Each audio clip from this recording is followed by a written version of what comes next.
नमस्कार दोस्तों, मैं रजनीश एक बार फिर आप सबका स्वागत करता हूं। दोस्तों, अगर आप क्रेडिट कार्ड यूज करते हैं और क्रेडिट कार्ड से हैवी ट्रांजैक्शन करते हैं, क्रेडिट कार्ड का इस्तेमाल करते हैं और क्रेडिट कार्ड से हैवी ट्रांजैक्शन करते हैं, तो आप लोगों के मन में एक सवाल कभी न कभी ज़रूर आया होगा कि क्रेडिट कार्ड का अगर हम ज़्यादा ट्रांजैक्शन करते हैं, क्रेडिट कार्ड से हैवी ट्रांजैक्शन करते हैं, तो क्या इनकम टैक्स का नोटिस आ जाएगा।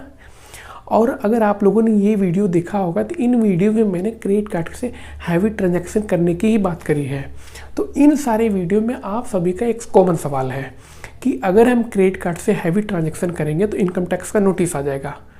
तो दोस्तों, ऐसा क्यों है? एक तरफ गवर्नमेंट जो है ऑनलाइन ट्रांजैक्शन करने का प्रमोट कर रही है, वो प्रमोट करती है कि ऑनलाइन ट्रांजैक्शन करिए, प्लास्टिक मनी यूज करिए, यूपीआई ट्रांजैक्शन करिए। दूसरी तरफ क्रेडिट कार्ड के यूजेज पे वो नोटिस भेजती है। दूसरी तरफ क्रेडिट कार्ड के ट्रांजैक्शन इनकम टैक्स के रडार पे रहते हैं। आखिर ऐसा क्यों है? ऐसी क्या गलतियां हम लोग करते हैं कि जिससे कि क्रेडिट कार्ड के ट्रांजैक्शन इनकम टैक्स के रडार पे आ जाता है? तो आज की वीडियो में हम लोग यही जानने की कोशिश करेंगे और जो गलतियां करते हैं, ऐसी क्या गलतियां हैं, उनसे बचने की कोशिश करेंगे, जानेंगे हम कैसे बच सकते हैं। तो चलिए वीडियो स्टार्ट करते हैं। वीडियो स्टार्ट करने से पहले मेरा आपसे रिक्वेस्ट है कि वीडियो पूरा देखिएगा और अगर वीडियो अच्छा लगे तो कृपया लाइक और सब्सक्राइब जरूर कर दीजिए, क्योंकि आपका एक एक सब्सक्रिप्शन मुझको बहुत मोटिवेशन देता है। तो चलिए वीडियो स्टार्ट करते हैं। तो दोस्तों, ध्यान से समझिएगा, मैं आपको एक एक चीज़ लाइन टू लाइन बताने की कोशिश करूंगा, आप ध्यान से समझिएगा।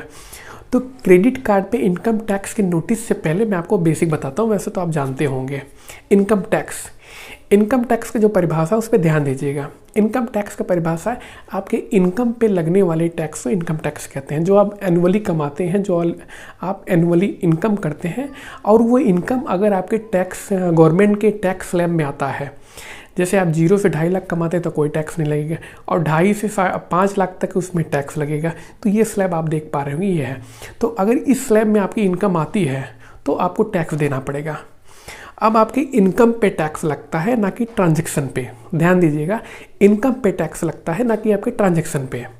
तो जो आप ट्रांजैक्शन करते हैं उस पर टैक्स नहीं लगता है। मैं आपको उदाहरण देके बताता हूँ। मान लीजिए आपके पास 2 अकाउंट हैं या 4 अकाउंट हैं, अलग अलग बैंकों में हैं। आपके 4 अकाउंट अलग अलग बैंक में हैं। चारों में आप कितने भी पैसे ट्रांसफ़र करिए, ट्रांजैक्शन करिए, आपको उस पर कोई टैक्स नहीं लगेगा। क्यों नहीं लगेगा? क्योंकि आपके वो सेविंग अकाउंट हैं और एक पैन कार्ड से लिंक है। जो इनकम टैक्स डिपार्टमेंट आपका जो ट्रांजैक्शन वो आपकी इनकम देखता है, वो आपके पैन कार्ड से दिखता है।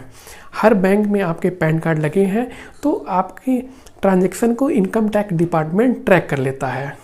उसको दिखाई पड़ रहा है कि ये सारे बैंक इसी आदमी के हैं, तो इसका ट्रांजैक्शन पे कोई इनकम तो हो नहीं रहा, तो इस वजह से उस पर टैक्स नहीं लगता है।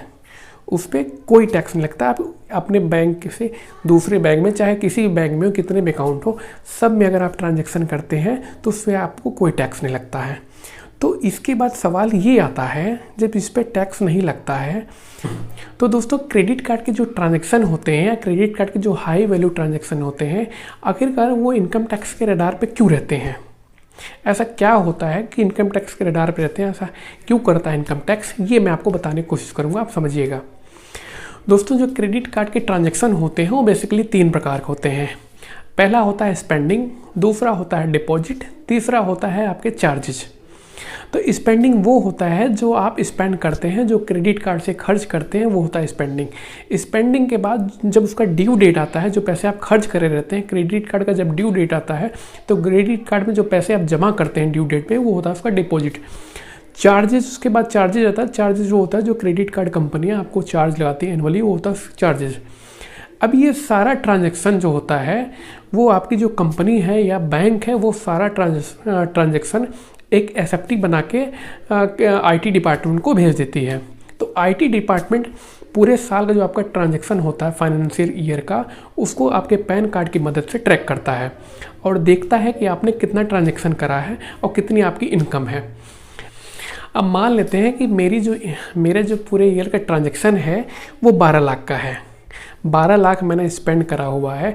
तो अगर 12 लाख स्पेंड करा है तो जाहिर सी बात है मैंने 12 लाख डिपॉजिट भी करा होगा।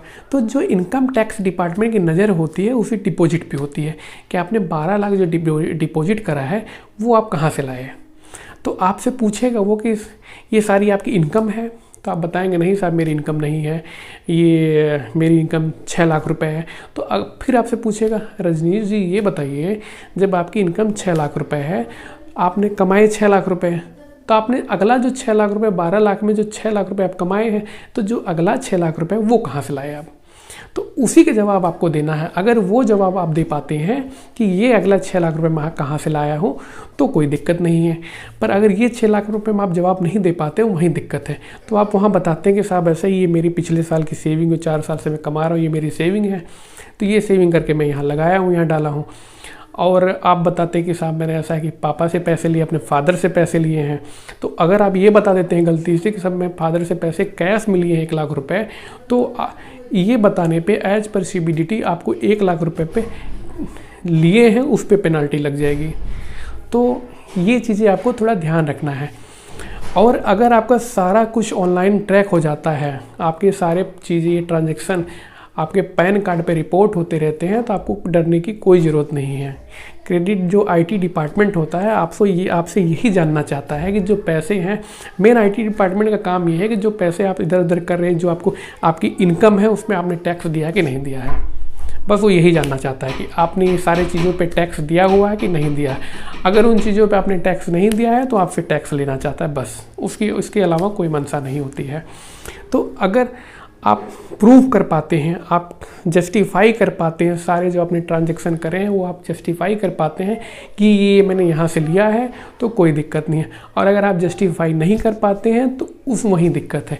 अब मान लेते हैं कि आपने 12 लाख रुपए में 6 लाख तो जस्टिफाई कर दिया, आपने 6 लाख रुपए जस्टिफाई नहीं कर पाए, 6 लाख में 5 लाख ही जस्टिफाई कर पाए, अगले 5 लाख में 1 लाख रुपए अगर आप जस्टिफाई नहीं कर पाते हैं तो 1 लाख रुपए पे वो आपको आपकी इनकम मानता है और 1 लाख रुपए पे आपको पेनल्टी लगाते हुए 60% तक की जो इंटरेस्ट है वो उस पर लगा सकता है। 60% का जो पेनल्टी है, ब्याज है, वो लगा सकता है, 60% टैक्स लगा सकता है। वो इतनी पावर इनकम टैक्स डिपार्टमेंट रखता है।